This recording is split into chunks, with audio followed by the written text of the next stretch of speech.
Bem, vamos lá pessoal, mais uma vez, a mais uma aula, videoaula, né? Dessa vez sobre combinação simples, ok? Antes de começarmos a aula, vou fazer um breve review a respeito dos assuntos que vimos na aula passada, né? Primeiramente falando das aulas presenciais, em que nós vimos o PFC, né? O PFC, que é o princípio fundamental da contagem, e que a partir dele toda a teoria da contagem que se pode explorar a gente trabalhou, né? Nós, a partir do PFC, que foi o princípio multiplicativo, que é deduzido a partir das árvores de probabilidade, nós chegamos, né, à fórmula do arranjo simples, não é isso?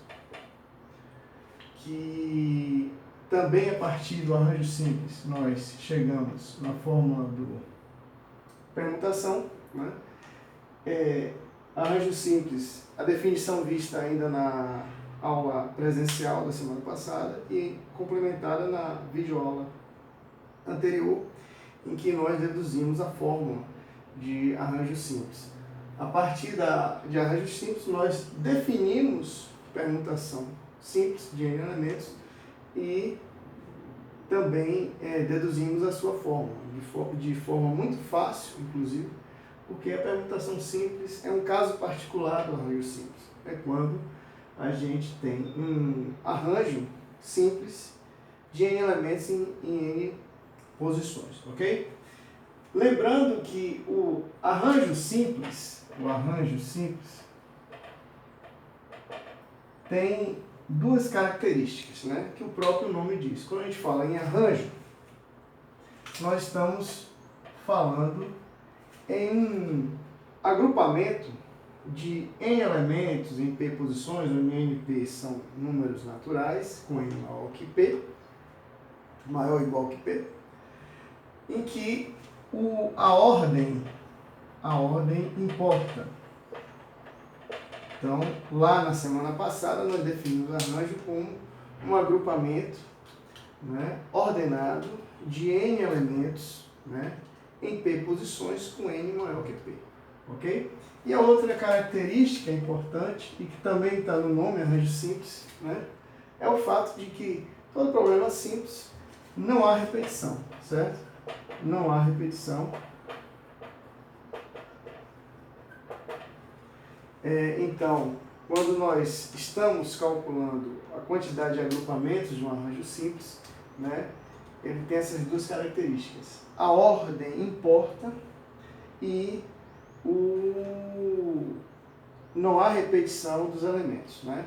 Lembrando que quando o problema exigir repetição, eu não uso a fórmula do arranjo simples, uso apenas o PFC, certo? E se as permutações são um caso particular de arranjo, né, então ela também tem as mesmas características. A ordem importa e não há repetição, certo? Obviamente que quando você tem uma permutação de 3 elementos, né, se a ordem não importasse, só existiria uma possibilidade. Por exemplo, A, B e C. O que seria a permutação de A, B e C? É A, B, C, como está aqui, A, C, B, B, A, C, B, C, A, C, A, B e C, B, A. Ok? Então, a única coisa que distingue esses 3 elementos nessas 3 posições é justamente a ordem em que eles aparecem. Então, o que faz com que a gente conte isso como 6 é justamente por causa de que o primeiro, o segundo e o terceiro, a posição em que o elemento está, importa na contabilidade das possibilidades de agrupamentos que podemos ter aqui. Ok? Beleza? Bem, então, após essa breve revisão, vamos falar de combinação simples. Lembrando que na definição da aula passada, da videoaula passada, eu não enfatizei a questão a questão da ordem ser importante nas permutações. É claro que foi o que eu fiz aqui de vermelho, aqui no final do quadro. Então você que está anotando as aulas, vá lá na definição da videoaula passada e ponha, né, que a permutação simples é um arranjo, né, de N elementos, mas quando eu falo em arranjo, a ordem importa. Mas enfatize de qualquer forma que a ordem é importante também para a permutação. Já no caso que vamos ver aqui, que é de combinação simples, né?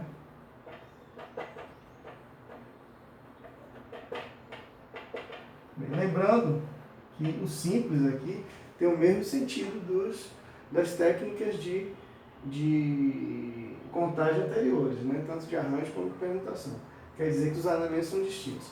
Mas a combinação tem uma outra característica que arranjo e permutação não tem, que é a ordem não importar. Então, a gente já está em condições, pela experiência que a gente tem de definir as técnicas de contagem, de definir a combinação simples, né? Então, a gente pode dizer que sejam N e P números naturais com N maior ou igual que P, chama-se de combinação simples. O agrupamento não ordenado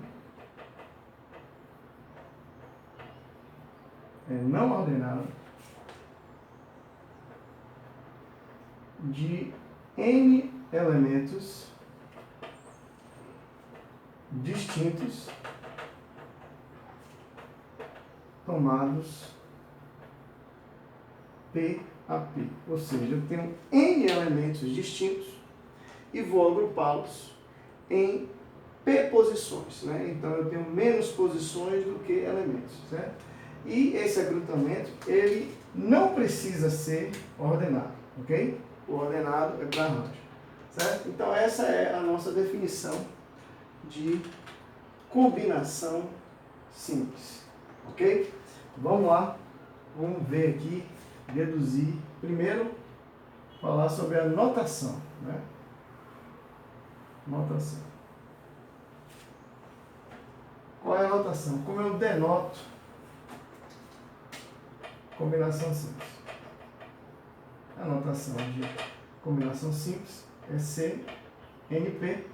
Se você quiser, você pode usar também assim, nós vamos ver adiante, números binomiais, né? E esse número binomial aqui, ele tem a mesma quantidade de combinação de N elementos PAP, certo? Então, quando a gente falar de números binomiais, triângulo de Pascal, binômio de Newton, nós vamos falar desse aqui, desse número binomial, desse número aqui, número binomial, certo? Então, isso aqui é igual. Ok? Beleza. Bem, e a fórmula? A fórmula é o número de combinações de N elementos PAP, ele é dado por N fatorial sobre P fatorial vezes N menos P fatorial. Se você observar bem, o que é isso aqui? Isso aqui é justamente o arranjo de N elementos PAP. E o que vem a ser P fatorial? É a permutação de P elementos. Certo? Então, se eu escrever dessa forma aqui, ó,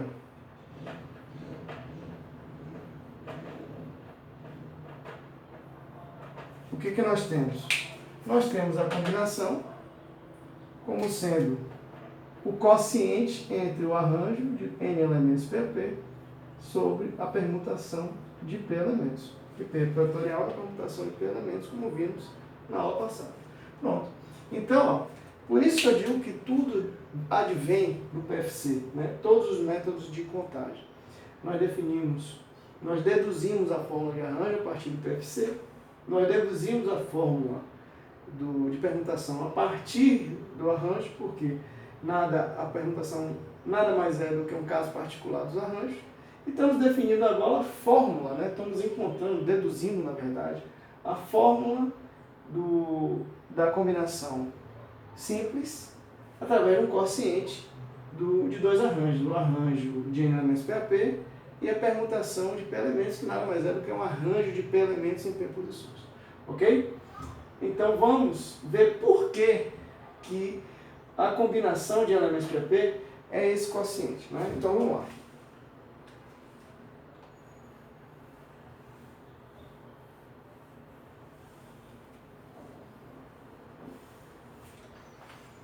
Para isso eu vou criar aqui uma sequência, na verdade só dois exemplos, né?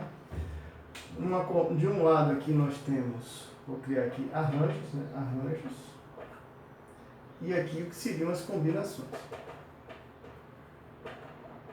Então, vejamos, com dois elementos, né? Com dois elementos, A e B, né? Eu posso formar quantos arranjos em duas posições, né? Ou seja, quantas permutações aqui, né? Nesses arranjos. Isso aqui, na verdade, eu estou arranjando dois elementos em duas posições, ou seja, nada mais é também do que permutações, ok? Então, AB, ele tem este arranjo, mas também tem esse, ok? Então, isto aqui para arranjo é um arranjo, este daqui é um outro arranjo, certo? Por quê? Em arranjo a ordem importa. Então quem aparece primeiro é o A e o B depois. Aqui é o contrário, é B primeiro e A depois. Então isto para arranjo, né, são coisas distintas, certo? Porque em arranjo a ordem importa. Eu citei como exemplo, já citei várias vezes, placa de carro, não é isso? Na aula anterior eu até falei, ABC 1, 2, 3, 4 é uma placa diferente de ABC 2, 1, 3, 4. Mesmo que os caracteres sejam os mesmos, né, o que distingue esta placa dessa daqui é que nas 7 posições, apenas havendo uma permutação aqui de 1 com 2, eu já tenho uma placa diferente. Então, neste tipo de problema, a ordem importa. Existem outros em que a ordem não importa, né? Eu até citei um exemplo. Quando você tem, por exemplo, alguma turma lá do segundo ano, em que você faz algum tipo de eleição, né? Com 2 alunos, né? Então, você vai formar uma chapa, né? Em que um vai concorrer para presidente, né? Então, Mariazinha para presidente e Paulinho para vice-presidente, ok? E essa é uma chapa. Se eu mudo, boto Paulinho para presidente e Mariazinha para vice, isso aí já é uma outra chapa, ok? Esse, portanto, é um exemplo como esse, um exemplo em que a ordem importa, um exemplo de arranjo, certo? Já se Mariazinha e Paulinho formam uma comissão para falar com uma autoridade, por exemplo, falar com alguém, falar com um comandante, não sei. Eles estão no mesmo nível, então eu posso citar eles dois como representantes da turma, Mariazinha e Paulinho, como o inverso, Paulinho e Mariazinha. Eu estou com o mesmo grupo de alunos que representam a turma. Então, nesse tipo de problema, a ordem não importa. Então, o que vai dizer? Se não vier nada explícito dizendo que é uma combinação, que a ordem não importa, ou que a ordem importa, o problema em si é que vai dizer para você se é de natureza de arranjo, ou seja, onde a ordem importa, ou se é de natureza de combinação, onde a ordem não importa. Ok? Beleza. Eu também cito aquele exemplo, né, da Mega Sena. Mega Sena é um tipo de contagem. Quando você joga na Mega Sena, a sua probabilidade de ganhar é muito pequena com o cartão, porque você tem uma chance dentre 50 milhões, né, se não me engano são 50 milhões, 0,83.680, não sei, mais ou menos aí, 860. E você joga com um cartão. Então a sua probabilidade é muito pequena. Isso aqui advém da combinação dos 60 elementos, né, que são 60 dezenas que formam ali a cartela em 6 posições, que são as 6 dezenas que você escolhe, ok? Então, esta quantidade que dá os 50 milhões e pouco de combinações, ok? Seria muito pior se o problema fosse dessa natureza aqui. E como é que seria dessa natureza? Além de acertar as 6 dezenas, você teria que acertar também a ordem na qual eles seriam sorteadas. Então, uma coisa seria, por exemplo, se fosse 12, 26, sei lá, 35, 41 e 53. Vou escrever só 6, porque essa última aqui é para eu ganhar sozinho, ok? Então, uma coisa, geralmente o jornal, ele dá em ordem crescente. Mas isso não quer dizer que a primeira dezena sorteada foi 12, a segunda 26, né? Pode ter sido 53 a primeira, 35 a segunda, 26 a terceira, 41 pode ter sido a quarta mesmo, ok? Isso porque é um problema em que a ordem não importa. Essa situação seria muito pior, porque aí você teria muito mais combinações, esse número seria muito maior e a probabilidade de se ganhar com uma carteira seria ainda muito menor do que já é, né? É praticamente impossível ganhar. Ok?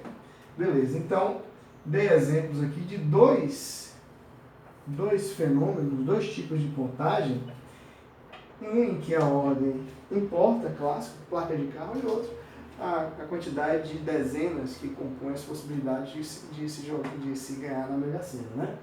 Bem, mas voltemos aqui ao nosso exemplo, certo? Então, por que aqui, quando eu falo de arranjo, eu tenho 2 possibilidades, né, para arranjar A e B em 2 posições, né? Porque A e B é diferente de BA. Já em combinação, se eu digo A e B, eu estou necessariamente dizendo BA. Então, isso aqui que são 2 possibilidades para arranjo, aqui é só uma, né? Então, aqui são 2 para arranjo, são 2. Aqui para combinação, é uma só. Agora, imagine que eu tenho agora A, B e C, ok? Quantas possibilidades de arranjo eu tenho desses 3 elementos nas 3 posições? Ou seja, a permutação desses 3 elementos. Eu posso ter ABC, ACB, BAC, BCA, CAB, CBA. Então são 6, certo? Se eu considerar isso como combinação, ABC é igual a ACB, que é igual a BAC, que é igual a BCA, que é igual a CAB, que é igual a CBA. Não importa a ordem com que eu escrevo, eu só tenho uma combinação aqui, certo? Aqui tenho 2, aqui eu tenho 1, aqui eu tenho 6, aqui eu tenho 1, né? Esse 2, na verdade, ele é o 2 fatorial, certo? Ok? Dividido por... é o 2 fatorial, que é a sua permutação dos 2 elementos das 2 posições. Esse 1 aqui é o 2 fatorial dividido por 2 fatorial. Então, eu tenho... Por que eu tenho 1 aqui? Porque são as 6 possibilidades. Tenho aqui dividido por 3 fatorial. Então, é 6 dividido por 6, eu tenho 1. Então, para eu saber quantas são as combinações a partir dos arranjos, basta dividir o número de arranjos pelas permutações que aquele arranjo gera. É por isso que nós definimos, né, nós podemos definir a combinação de N elementos PAP como a razão entre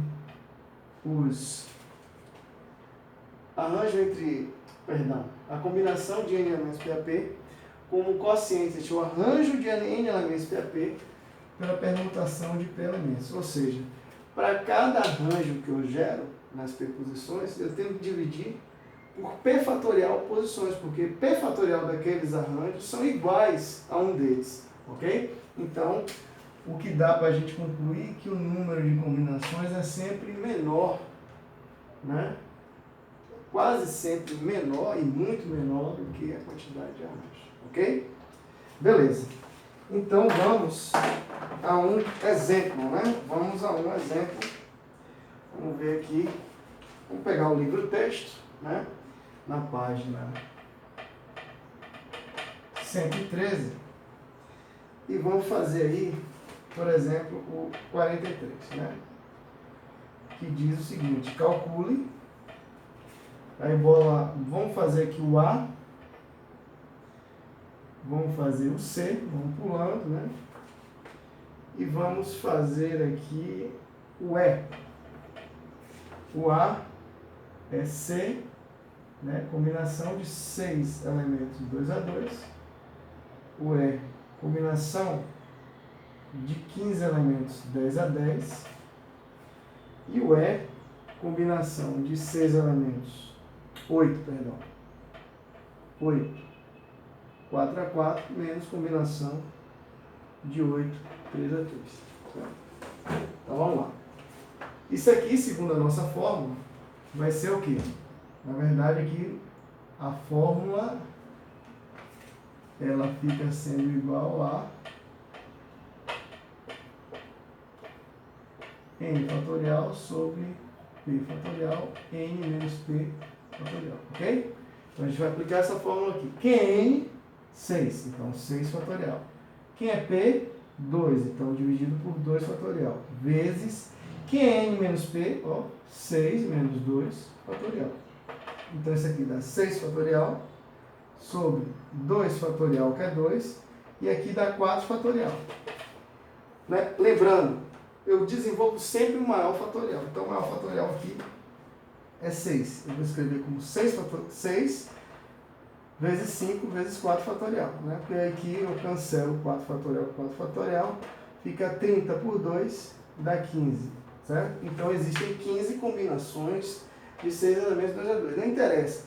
Qualquer combinação que eu faça de 6 elementos em 2 combinações, eu vou gerar 15 possibilidades, ok? Combinação de 15 elementos de 10 a 10. Então aqui o N é 15, então é 15 fatorial. O P é 10, então 10 fatorial. E aqui vai dar 5 fatorial, que é o 15 menos 10, né? Eu vou desenvolver o maior fatorial, que é 15 vezes 14, vezes 13, vezes 12, vezes 11. Eu vou até o 10 fatorial, que eu cancelo aqui, certo? Aqui eu cancelo esse 10 fatorial aqui, com o 10 fatorial de cá. E o 5 fatorial, eu escrevo aqui como 120, ok? Beleza. Eu não vou adiantar, já tem um resultado aqui. Isso vai dar, deixa eu ver, 3.003, ok? 3.000. Dá para fazer aqui, ó, cortar aqui, sobra 10, né? 10 eu corto aqui com 15, vai sobrar 3 aqui, 2 aqui, corto 2 com esse 14, aqui fica 1, aqui 7, então dá 21 vezes 13 vezes 11, que vai dar o 3.003. E finalmente, né, esse último exemplo aqui, que é 8 fatorial sobre 4 fatorial vezes 4 fatorial, menos 8 fatorial sobre 3 fatorial vezes 5 fatorial, né? Vai dar 8 fatorial, melhor, vamos desenvolver, né? 8 vezes 7 vezes 6 vezes 5, né? 4 fatorial, corta aqui, menos 4 fatorial. 4 fatorial, 24, né? Menos 8 vezes 7 vezes 6. 5 fatorial, corta aqui. 3 fatorial é 6, então cortou aqui. Aqui vai dar 24, aqui por 3, né? Por 3, aqui dá 3. Cortando aqui com esse vai dar 2 aqui. Então, o que é que temos? 10 vezes 7, 70, menos 56. Vai dar 14, ok? Então, essa operação da subtração dessas duas combinações aí dá 14, ok? Beleza.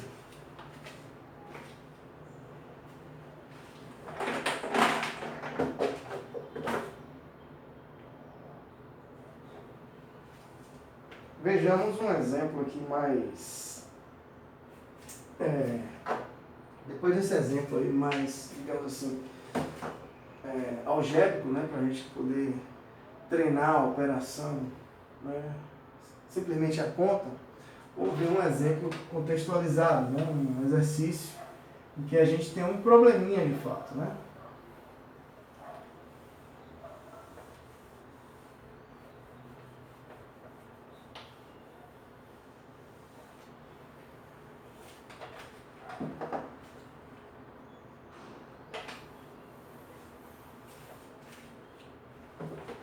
Vamos pegar aqui como exemplo o 47 da página 113. Então vamos pegar aqui exercício 47, página 113. Vamos lá. De um grupo de 18 atletas, então, atletas são 18. De uma equipe de vôlei, o técnico deve selecionar 12. Então, selecionam-se 12 atletas. Então, o que é que a gente imagina? Que isso aqui seja o N do problema e que isso aqui seja o P. Até porque o N tem que ser maior ou igual que o P, certo?